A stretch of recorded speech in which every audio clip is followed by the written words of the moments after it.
is a very special day in grade 5 class, Debate 2018.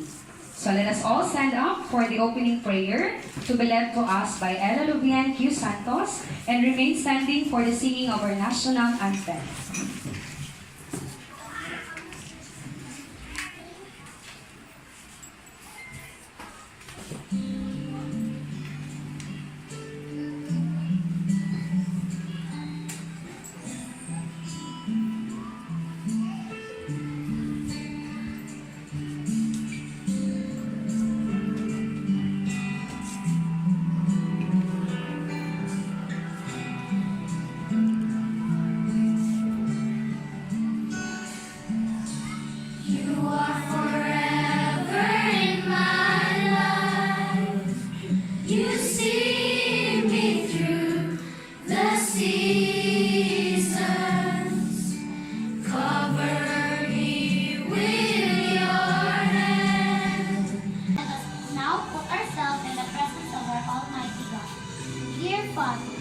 Thank you for everyone gathered here now. Thank you for ways in which you provide for us all. For your protection and love, we thank you. As we surrender ourselves in adoration, we ask that you will come by your Holy Spirit and inspire our hearts today. Console our lives with your love, fill our conversation with your grace and truth. Fill this debate activity with your presence. We ask this for your glory and praise. Amen. Magiliw, perla sa silanganan, alam ng puso, sa lilim mo'y buhay. Lupang hinirang, luyan ka ng magiting, sa manlulubig, di ka masisiin. Sa dagat at bundok, sa simoy at sa langit mong buga, malirag ang tula at awit sa paglayang minamahal. Ang kisap ng watawat mo'y tagumpay na nagdidingding.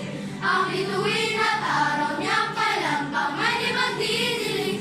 Luha ng araw ng mahati pagsitaw, mo'y langit sa piling mo.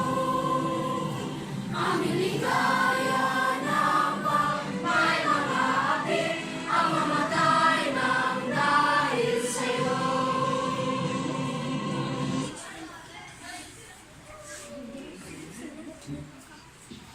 Okay, again, okay, you may now take your seats. Okay, good morning once again. Special thanks, most especially to our most distinguished guests for gracing this very important occasion. In order to actively engage our pupils in class discussion, we have organized this debate 2018. Okay, kids, do you know what is a debate? Yes. Okay. Debate is a great tool for engaging students and livening up classroom curriculum. Using debates in the classroom helps students grasp essential critical thinking and presentation skills. Among these skills, classroom debates can foster abstract thinking, etiquette, clarity, organization, persuasion, public speaking, research, teamwork, and cooperation. So without much further ado, I will now introduce the topic for today's debate. Basic mathematics skills are essential to everyday life. From shopping to traveling, math problems exist in every aspect of daily living. Addition, subtraction, multiplication, and division exist in all facets of life. These four operations are used in solving everyday problems. One of the primary concerns in mathematics in elementary school level is the use of calculator in solving math problems. The purpose of this discussion is to examine the various sentiments that exist as it pertains to the use of calculator in solving math problems. The discussion will specifically focus on the pros and cons if pupils will be allowed to use calculator in solving math problems. This is now the subject of our debate in math class. Be it resolved that pupils should be allowed to use calculator in solving math problems. So we would like to observe the following house rules in our class debate 2018. First, let us minimize the noise, and this includes no clapping of hands. Second, each speaker is given a minimum of 2 to 3 minutes to give their points. Third, the blow of the speaker starts with the first speaker proposition followed by the first speaker opposition. This will be followed by the second proposition speaker followed by the second opposition speaker. The final speaker for the proposition team will give their final rebuttal, and the speaker for the opposition team will also provide their final speech for the class debate 2018. As we go along, I would like to introduce to you the criteria for judging for the winning team. So we have the following criteria. First, we have the organization and clarity. Main arguments and responses are outlined in a clear and orderly way. So we have the rating 5 as the highest and 2 is the lowest.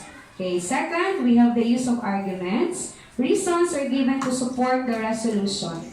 Third, the presentation style, tone of the voice, clarity of expression, precision of arguments all contribute to keeping audience attention and persuading them of the team's case. So may I now introduce to you today's moderator. Let us now welcome Eunice Natalie Pibachano. A round of applause for her. Good morning, ladies and gentlemen, and welcome to our Class Debates 2018. I am Eunice Natalie Pibachano, and it is my honor and pleasure to stand here as your debate moderator. I am honored to present to you our speakers for today's debate. Let us now call on our right, the proposition team. We have David Andre A. Laksamana, Arabella Sharina B. Saga, and Gerald Luke S. Machon. And on my left, for the opposition team, we have Gabriel Paolo G. Custodio, Fenley Faith A. Duliano, and Jet Elijah P. Tango. And I am honored to present to you our judges for today's debate. Our first judge is a Master Teacher 2 of GSE SPED Integrated School, an instructional leader and grade 5 level chairman, Mrs. Emily T. Intention. Our second judge is a Teacher 1 of GSE SPED Integrated School and a Filipino teacher, Miss April Joy Ad de la Peña. Our third judge is a SEAMEO graduate batch 9 and a science teacher of GSE SPED Integrated School, Miss Janice H. Dante. Thank you, judges, for gracing today's debate. Speakers, you may now take your seats. The motion for today's debate is let it be resolved that pupils should be allowed to use calculators in solving math problems. Let us now hear the first speaker from the proposition team, Mr. David Andre A. Laksamana. Thank you, Natalie. The resolution before the House today is, be it resolved that pupils should be allowed to use calculator in solving math problems. This House believes that calculators should be used in solving math problems.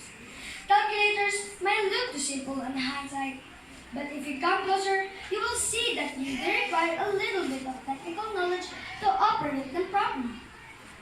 Calculator provides technological knowledge. Devices like calculator are a necessity in every classroom, which is why it's good for the pupil to have an understanding of how to use a calculator. Calculators in elementary grades serve as aids in advancing pupils' understanding without replacing the need for other calculation methods. Second, calculator use can promote the higher order thinking and reasoning needed for problem solving in our information and technology-based society. Their use can also assist teachers and pupils in increasing understanding and fluency with arithmetic operations and enhancing pupils' motivation. Third, the use of calculator will help the pupil determine the best method for solving problems, and it makes the pupil more confident about their math abilities. With mathematics sometimes being a difficult subject, being able to use a calculator is very appealing for many. Instead of memorizing lists of formulas, we can just enter the numbers and operations into the calculator and it will do the work. In addition, pupils are not restricted by the time it takes to perform long calculations. They can perform those calculations and move on to the other parts of the problem. This allows more material to be taught and more time to be spent teaching concepts to pupils. Let us now hear the speaker from the opposition team, Mr. Gabriel Paulo G. Custodio.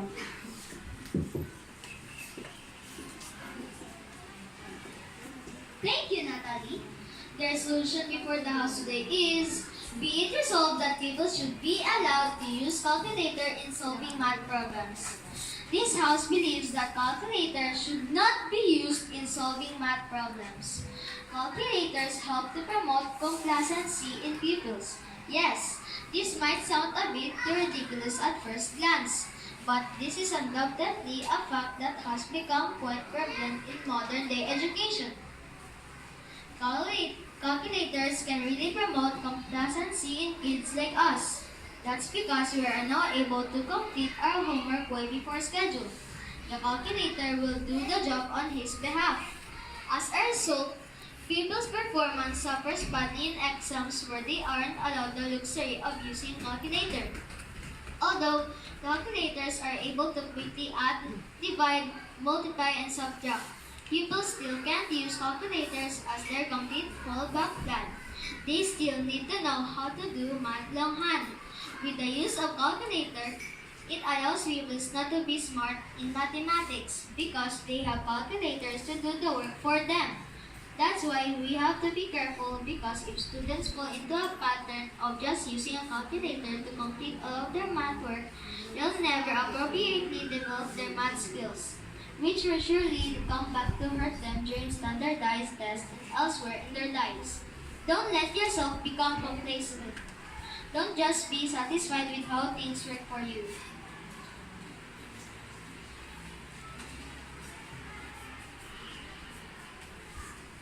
Let us now listen to the speaker from the proposition team, Ms. Arabella Sharina B. Saga.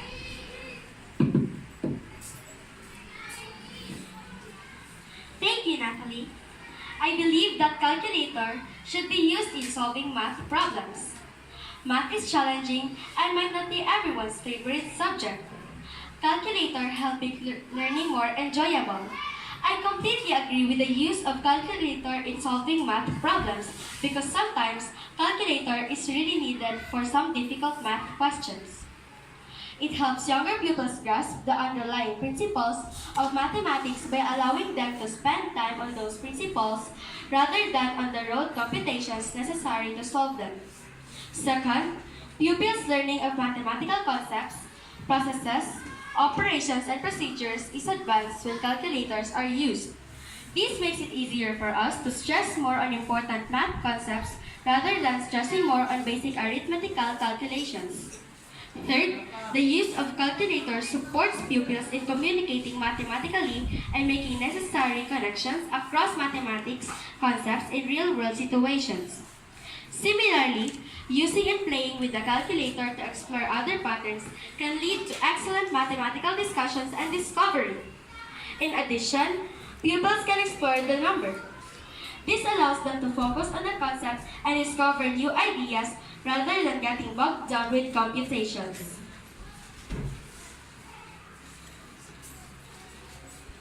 Let us now hear the speaker from the opposition team, Ms. Fenway Faith A. Doliano.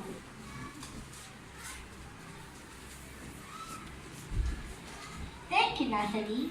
I strongly believe that calculator should not be used in solving math problems. Calculators can aid a lot in cheating. Gone are the days when calculators were used only for calculations. Today, we have advanced scientific calculators where a certain amount of data can be stored as well depending on the requirements of the user. So, naturally, it becomes a cheater's paradise. Calculator can perform a variety of functions like basic multiplication, subtraction, addition, and division. If you allow pupils to use calculators in solving math equations in class, it may result in dependence. Pupils may find themselves in situations where they won't be able to perform even the easiest calculations of all without the aid of a calculator. If a pupil relies too heavily on a calculator to perform calculations, then they may become stressed or do poorly in situations where they are not allowed to use calculators.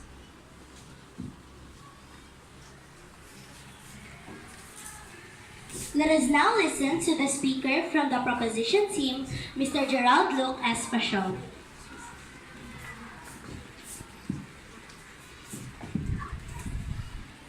Thank you, Natalie. I strongly believe that calculator should be used in solving math problems. Calculator promotes accuracy. Calculators are fast and accurate, which makes them a great complementary feature for pupils. For instance, you might have pupils complete a set of problems and then check to see if they've gotten them right on their calculator. Calculators are great for this purpose. If both answers don't line up, pupils can go back and recheck their work to see where they may have gone wrong. Calculators are immensely valuable for validating work. Pupils should learn calculators are helpful tools that students can turn to for help, not just fast answers. Access to calculators does not negate the need for pupils to develop paper and pencil and mental methods. Rather, when used appropriately, calculators play a key role in developing pupils' fluency with numbers, operations, and estimation skills. Using a calculator in classes can help pupils save a whole lot of computational time on basic arithmetical calculations. Thank you. Let us now hear the speaker from the opposition team, Mr. Jet Elijah P. Tango.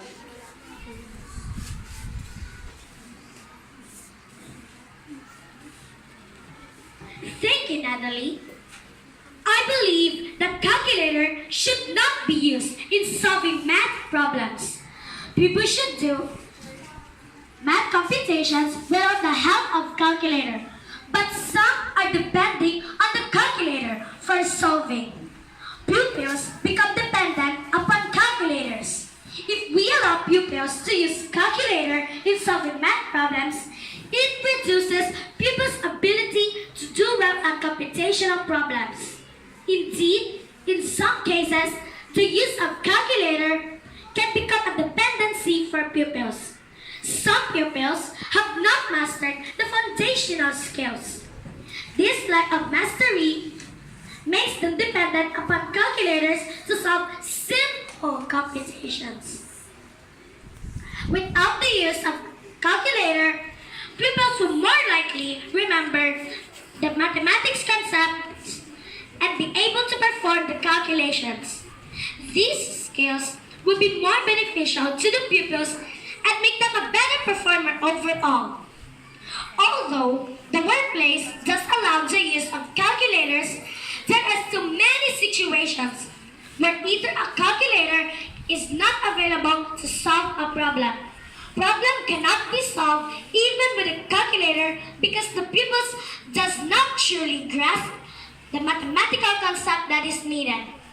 Also, the calculator can cause some pupils to second guess their answers, particularly if they are not as confident in their mathematics skills.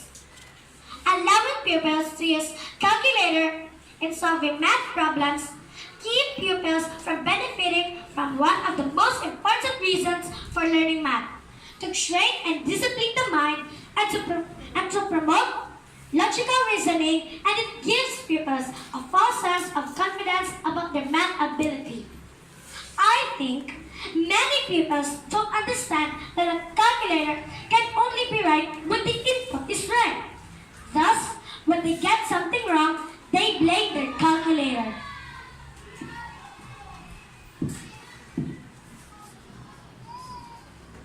We have heard both teams. Speakers have given their points. Let us now have into the judges the verdict.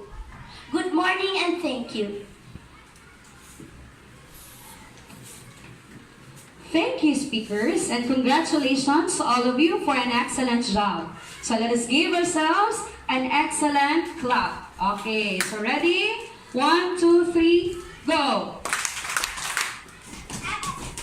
Excellent! Okay, so we have heard the points of each group. So this time, I would like to ask from the audience, okay, to give their insights or learning about the debate or the motion this morning. So, are you in favor or do you agree that you yourself will be using calculators in solving simple math problems? Okay, yes, Miss Rojas? I disagree in the statement of using calculator in solving math problems. It is because calculators can cause cheating. Okay, so for Miss Rojas, calculator can cause cheating. Okay, very good. Who else? Yes, Emmanuel. In my opinion, I don't agree to use calculator in solving math problems because for me it's cheating. I said it's cheating because if that may happen, almost all pupils may use calculator. Okay, so in using calculator for Emmanuel, it's also it can cause cheating because pupils, if will be using calculators, they will just rely on the calculators. Okay, okay. Who else? Yes, Ralph. For me, I do not agree about the pupils not using calculator because pupils must know how to use calculator before we need to use it. Okay, so for Ralph, okay, he's not also agree in the use of calculator. How about the others? Okay, do you have any insights about our debate this morning or the motion this morning? Okay, so thank you for your insights. So let me share also my own insight about the motion for today's debate. Okay, the use of calculator should be tempered with the understanding that calculator cannot replace learning mathematics as a subject. Even if students have calculator, they still need to learn the theories and concepts to understand how to put problems on the calculator. So it also seems reasonable that students should be able to solve simple math problems in their head. So the use of calculator cannot promote logical reasoning and critical thinking, and it gives pupils a false sense of confidence about their math abilities. So congratulations once again. Let us now welcome and listen to the insight, comments, and suggestion of one of the judges, Mrs. Emmeline T. Intention, Master Teacher 2. A round of applause, please. First and foremost, my children, I think your teacher Christine Joy Pascua, deserve the, what do you call that? Our great applause. Great, and then say excellent. Ready, go. Great, Greatly appreciated. Greatly appreciated. Excellent. Okay. So my first question is, did you enjoy with the activity? Yes. Parang mahina yata. Yes. Say it. Yes, we are. Ready, go. Yes, we are. Again, did you enjoy this kind of activity? Yes, we are. Okay. So this is also my insights while observing you, especially the strategy that Teacher Joy has given us just a while ago. So one thing that I really appreciate is that you were able to develop your speaking ability. Am I right? Yes. Okay. Especially for our speakers, they were able to express openly their opinions about this topic. Okay. Another thing, this debate strategy is also very good, especially you are working as a team. You were able to develop what? Your teamwork and cooperation. What else? You were able to understand your classmates' uniqueness. Instead of you belittle your classmate, you help one another, especially in researching the particular topic. You understand the facts of that topic. Then another one, of course, since that you are here to speak in front, you're able to what? Develop your speaking ability. You were able to show that you are really confident enough to express your ideas openly. Okay? So, thank you so much and congratulations for a job well done. We now award the best team and the best speaker for this debate. May I call in Teacher Janice H. Grande to announce the best speaker and the best team. And Teacher Emily T. Entencion, Master Teacher 2, and Teacher April Joy de la Peña to award the medals to the best team and best speaker for today's debate.